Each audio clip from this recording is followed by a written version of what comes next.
Hello and welcome to another episode of Narrated Rolling, where I look at videos of me rolling with my friends Jason and Gosha in their basement dojo. Um, this week I'm going to focus on some of the stuff that I've been learning from a black belt called Preet Mikkelsen, and he very much tries to promote a defensive system that goes by various names, but there are 5 main positions.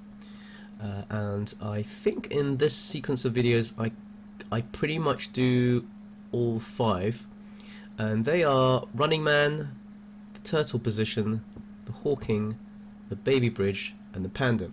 Now if you've not been following Prit's work, all those names will be meaningless to you unless apart from the turtle. And they're all on YouTube, so he shows his complete seminars and tutorials on them, so they shouldn't be a mystery. They're easy to find. But if you are familiar with them and you're still grappling with the idea of how to use them, I hope this videos will help, certainly in terms of how I use them. Not that I'm an expert or anything, but I have been using them for probably a good 8-9 months now, solidly, week in, week out, and I hope to showcase some of that work in these videos. So let's have a look. Okay, so the first role I have is with Gosha, and we're just playing around with the stand-up, little wrist lock. we always try to do these cheeky things, but the important point, I'm going to forward wind to the bit where she pulls me down into turtle, and we begin here. So I'm in turtle position. So already at this stage, I just want to highlight a few things. With my turtle, I keep my head on the ground here, and my knees are quite wide apart here. I personally prefer to use my instep, but of course you can also turtle with your, what they say, active feet. But the most important thing, Gosha's leg is obscured, is that I keep my elbow tucked in tight to my hips at this point here. Very, very important. I cannot allow the underhooks. The final point I want to add is that I turn my palms outwards and I defend myself for any attacks around my neck by literally gripping her hand, or at least blocking them. Perhaps we'll see more of that a little bit later on. Let's see what this roll progress. So because I do this week in, week out with Gosha, she's aware of some of the counters that I do from here, so she's trying some new things, putting weight on, experimenting with weight distribution, just trying to see what reaction I'll get. She's grabbing at my instep, trying to turn me over, and if your legs are spread wide apart enough, you won't be reversed from here. It's always very hard to reverse. Having said that, she's just reversed me with it. So what I've done here is she's used her weight to push me over, and as an almost instinctive, I've moved on to position number 2. So position number 1 was turtle, and position number 2, where I'm lying on my side here, my bottom leg, which is my left leg, is like this, and my top leg, my right leg, which you can't see in this position, but I'll draw it for you, is like this. So as you can see, I've drawn a man that looks like he's running. Okay, and in fact this position is called running man, and it's a really good defensive position, especially when you've just had your guard passed and you don't want to be controlled in side control. Turning to running man is like a nice halfway house between being underneath side control or being in turtle position, right?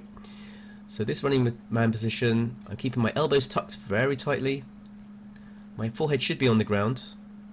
I'm facing away from my opponent, so my opponent's instinct is to attack my back. And to be honest, nothing much happens really. So what you saw there was me transitioning. But one thing I want to add is that these positions, when I first began them, I played them very static. I would do the one position, and that was it. I stayed there for as long as it takes until the attacks wore off, which is actually a good training ground because it allowed me to train to make sure that I was tightening up defense. But unfortunately it means that you're not really getting anywhere. But so what I've learned now is to transition from one of these positions to another, and you'll see it right here where I go from running man, stop, that's called the stick. I'm completely flat, if so to speak, alright, just temporarily. You might think, no, you're not supposed to be flat on the ground. Well, that's true, but if you know the stick and you use it as a transition between these 5 positions, it's actually a very effective way to move from position to position. And here I've gone from running man to running man. We'll just show you that again in real time. So running man facing away. Here comes the stick coming up there, and then running man to the other side. Okay, so now you can see better the running man position. I probably hasn't stopped it in the greatest position, but again, tucking my elbows in really tightly to my hips. So there's no way that Goshin can get an underhook. My hands are poised here to defend my neck. Now Pritz often talks about what to do with this knee. He likes it where it's lower down on the ground here. Okay, actually almost touching the ground. And I'm certainly aware of that, but in this case I've got my knee above the ground. Okay, and that's the reason that might be an issue, is if they start hooking around your leg and really trying to prise you backwards, because that's certainly happened to me, and that's certainly a danger, so be aware of that. But you can put this knee on the ground here, okay. But other than that, I think I'm conforming to basic running man position. I don't think much happens there. Again, as you can see, it's very solid. I'm not giving anything away really. Yes, I am very static. I'm not necessarily winning the fight, but you've got to be given the chance to grow and play with this position, and that means being static. So I've moved from running man to turtle.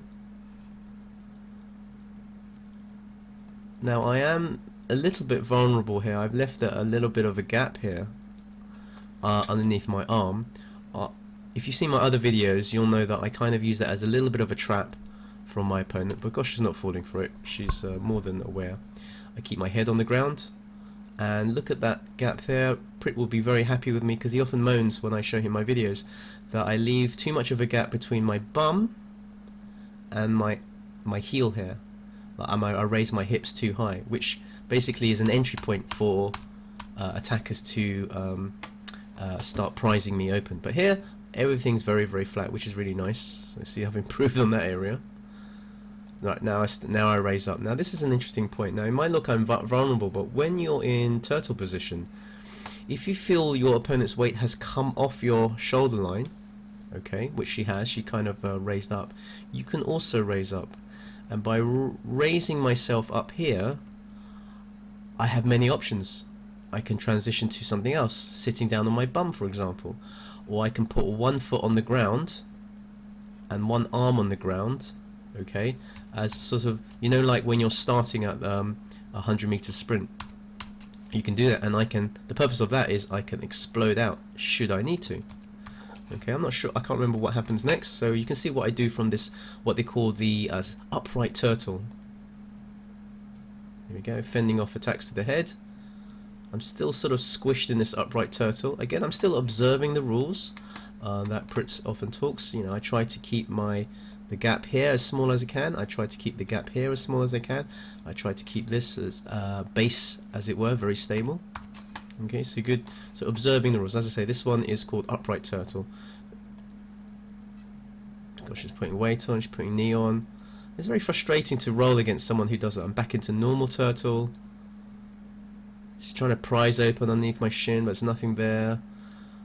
Okay, that was an interesting point. I just want to quickly show you that. Now, it's very easy to just remain in a position as rigid as you can, but here I'm doing the opposite. When I feel her tugging against a limb, I go really sort of floppy in that area and sort of almost like go with the flow on that, and that actually takes away all her strength. So if you see, and I fend her off just by going really loose in the arm.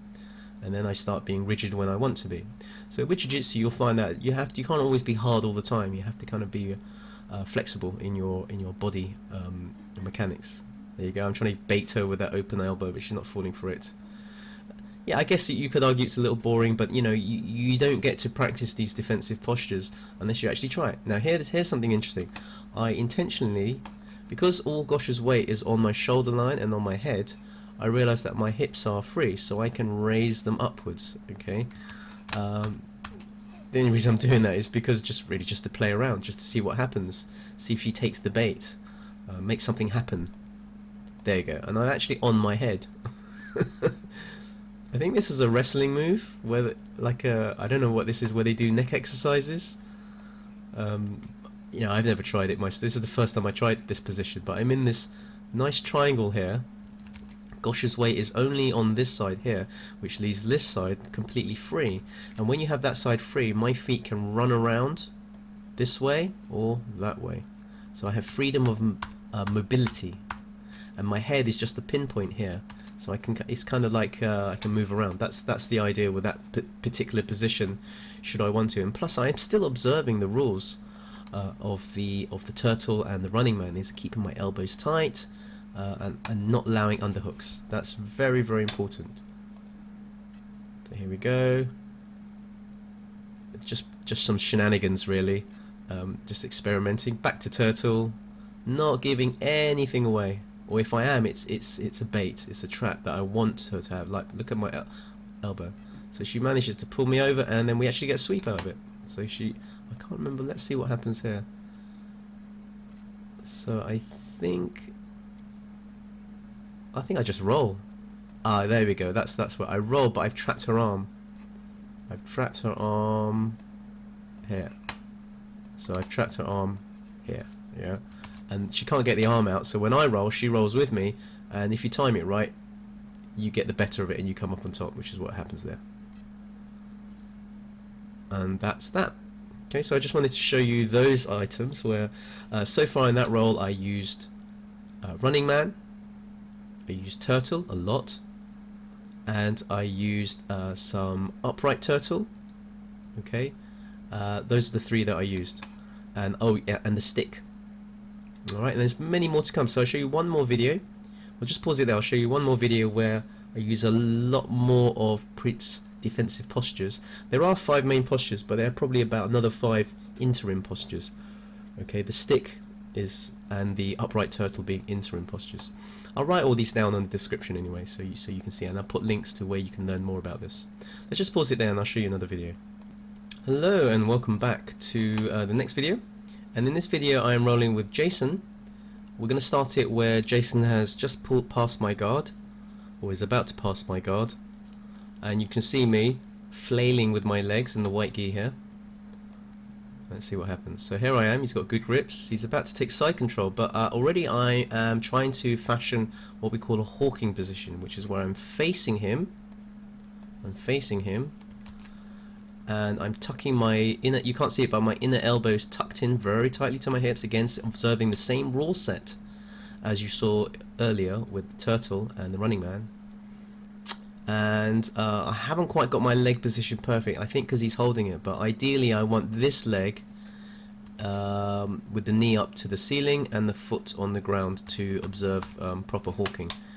But I do use hawking again later on, so we'll see what happens from here.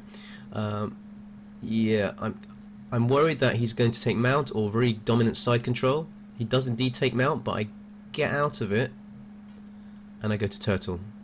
So that was an interesting transition. I'll be honest, I can't remember how I did this. I wish I could teach the tricks here, but I think I don't know. He went to mount, got the grapevine, and I just used it against him and just rolled into turtle. I wish I knew how I did that. So here's interesting. So my turtles are usually pretty good until someone starts hooking my leg. Okay, see that bit there? He hooks it, lifts it up, which makes my turtle very unstable. And you can see the direction that he wants to send me to over here and get a reversal, which is really annoying. So Jason's been doing that a lot to me, and I've been kind of finding ways to counter it. Let's see if I'm successful here. Yeah, now he's stepping over, really trying to secure that leg. It's a very wrestly kind of move there, and that kind of, yeah, now he's got the other leg. That kind of kills my turtle game a lot. Yeah, I think I know what I do. Okay, so what I do you can see he's pinning my lower leg here around about the lower shin, and when just prior to this section here, he was grabbing around about my ankle and my lower shin. And he's trying to bring them together, and that makes me unstable, which would allow me to be reversed over here, right? So to counter that, what I did was I spread my knees out wide, and then what happens is when you spread your knees out wide, you form this triangular base, which makes you very stable at these 2 points. And that's what I've been doing to stop him sweeping me, or rolling me over from the turtle. So I've got a very wide stance on my knees there. My head is on the ground, my elbows are tucked in, observing all the rules of maintaining good turtle, right? So some more things happen. He drags me backwards this time, and yeah, okay, we've got the wall, so I'm kind of pushing my back against him. I'm keeping my elbows tight, even though it looks like I'm just sort of hanging around here. I am very conscious of the fact that I could be attacked here, and he can seek underhooks underneath the 2 arms. So I've kept my elbows very tight, even though my arm is down here. It's very tight to my torso. I cannot allow him underhooks. Yeah, protect my neck, protect the underhooks. Grip fighting. Notice what I'm doing. I don't know if you can see on this bit. I'm gripping his hand, which is very annoying if you're attacking. There we go. Now we're in this position. This position is the next of our Preet Mikkelsen positions, and this is called the Panda. Okay, because allegedly it looks like a panda, the way the panda sits and eats bamboo. Now the Panda again observes all the rules of the previous techniques. Elbows are tucked in very tight to my hips. Okay, but they're hinged, so I can still defend my neck. At the moment you don't see me defending my neck because Jason's not attacking my neck, but I can raise my hands up to protect my neck, with the palms facing outwards. My heels are planted solidly on the ground, and the base very wide apart. What happens is when someone attacks your back, they put all their weight, they want to crush you downwards here. You've got to kind of get used to that. But if you plant your feet solidly on the ground, the effect on your body is minimal, and you're actually quite robust from there. So I play Panda for a while. I'm trying to transition to something else, so you can see my legs are in this S position. Still observing the rules, no underhooks, defending my neck with a little bit of grip fighting here. Jason steps over. Very tempting to do that, but he doesn't really do anything. So he's dragging me back. Now here I'm starting to use hawking position. Hawking position is you're in this very, very curled position here. Again, ideally I want this leg over here like that, which I think I do. I don't know what I'm doing here. I should be protecting my underhooks. So a little mistake from me. There. That's kind of, yeah, that's more of a hawking. So he's basically got my back. But because of my curving position, my head is, I'm trying to get my head more around here. And that takes the target zone away from your opponent, so it makes their back control very difficult. So I would say this is pretty much a hawking position. He's trying to grab the lapel. I'm not sure what he's doing with his foot there, but you know, anything to get some sort of leverage on me. So yeah, he's got body triangle on me. So even though this, we'll just go back a bit. Now, in the past I would be really suffering here, okay? In the past, because of my head and my spine and my hips are all aligned, it makes the attack pretty much a done deal for the attacker. Alright, but now with my knowledge that all I have to do is curl my body for a hawking position, I can defend this quite well. Let's have a look. So I'm trying to, what am I trying to do? There you go, get rid of that, and look at me curling around there. Look how far my head is away from the target zone, which would, ideally my head would be around about here, and Jason can, you know, do all sorts of chokes on me, or arm bars, or all sorts of things. But I'm totally moving my shoulder line and my head away from where he wants. So this is now, without my foot being on the ground, I'm still in the pretty much classic hawking position. So it's quite nice to see that, and the body triangle doesn't affect me. It doesn't cause me pain. I mean, I'm at an angle where it's awkward for him to hold that body triangle, and it's just inevitable that I'm gonna try and find a way out. So there we go. And in this instance, I turn into his guard. Well, actually, we open up for open guard, which is nice. So that was a nice exit. We'll just show you that again. Again, I can't quite remember how I did it, other than I just kept moving my body weight. And in this is, I didn't mind if I were to fall into his closed guard, but he opened his guard, and now we're engaging from. So a really nice exit there, a really safe way to protect yourself when somebody's trying to get back control. Let's move it along a bit to another roll we have. Jason have 2 in a row. There we go. So bit of grip fighting, bit of stand up, bit of come dancing. There we go. Oh, he pulls guard. That was a bad move from me. I basically gave him my back, which is annoying. That was a mistake on my part. Now he's got overarm wrapping over my arms, and that's where the self-defense stuff, if you've done any self-defense curriculum, comes in. Self-defense comes in. You make yourself heavy. My hips going forward. This 3-point position here. This sort of wrestler's stance. Very useful if somebody grabs you from behind. Okay. So that's a recent sort of innovation from in my game. It makes you really heavy away from him, so he can't drag you down to the ground.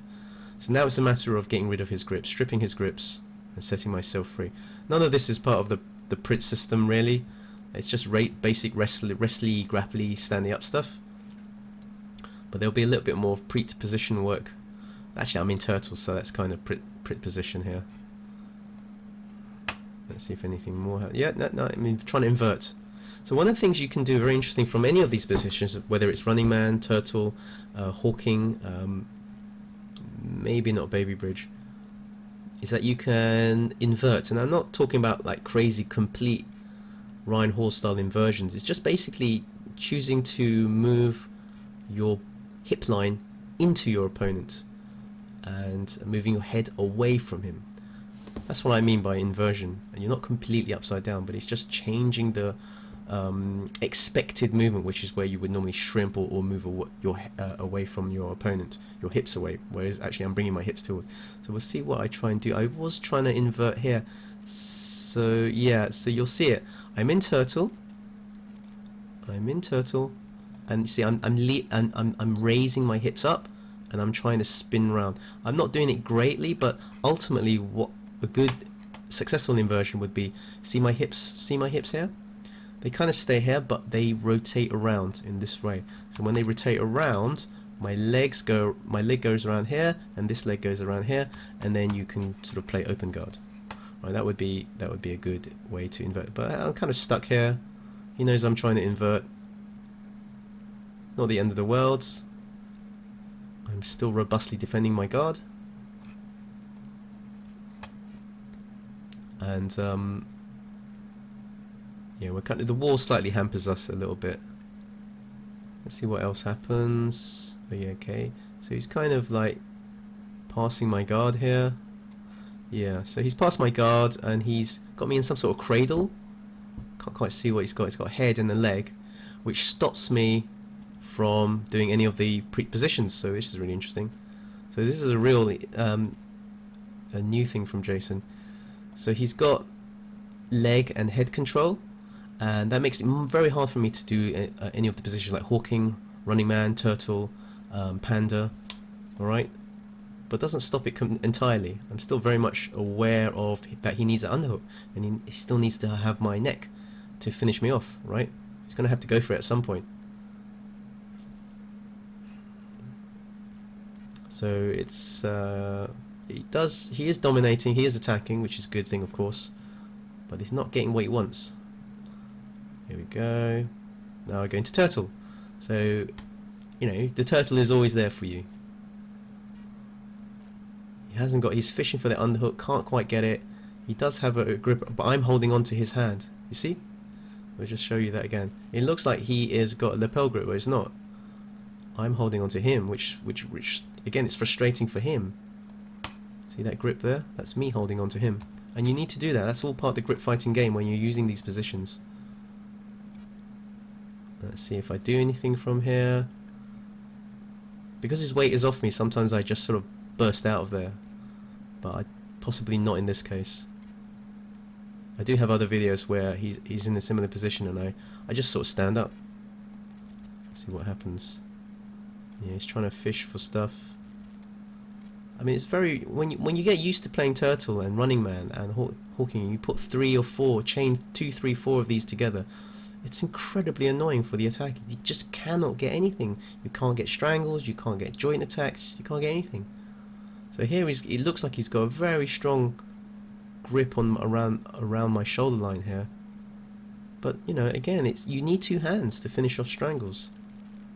Or most strangles. Let's see. So I'm kind of stubbornly saying, oh, let's see. I do a little inversion here. This is nice.